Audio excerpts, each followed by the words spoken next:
Varrosja e muslimanit i cili nuk e ka fal namazin.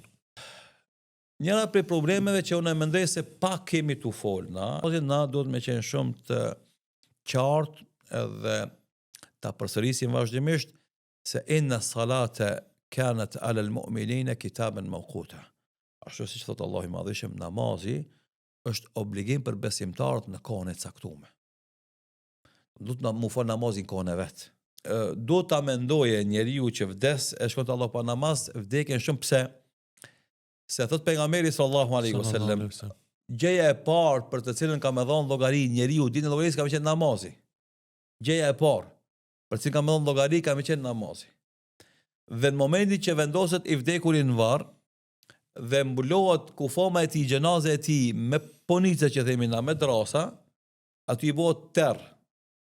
E namazi është dritë, tha pejgamberi sallallahu alaihi wasallam, as-salatu nur, se namazi është dritë.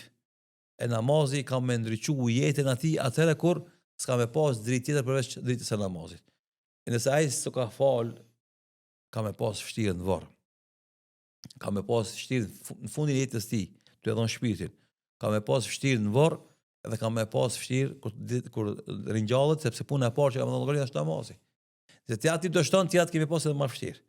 Edhe andaj na e shfrytëzojmë rastin me këshillu të gjithë besimtarët që mas shahadetit t'i rinë gati namazit dhe t'i japin besë Allahut, pastaj edhe të bindin vetveten se nuk duhet me lënë asnjë namaz me ik nga koha e vet.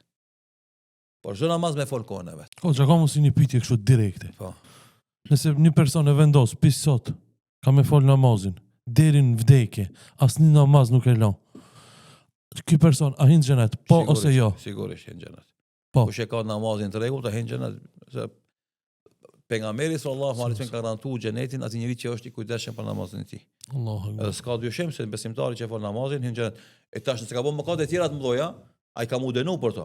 Ama fundi i tij ka qenë xheneti sigurisht, pa asnjë dyshimi.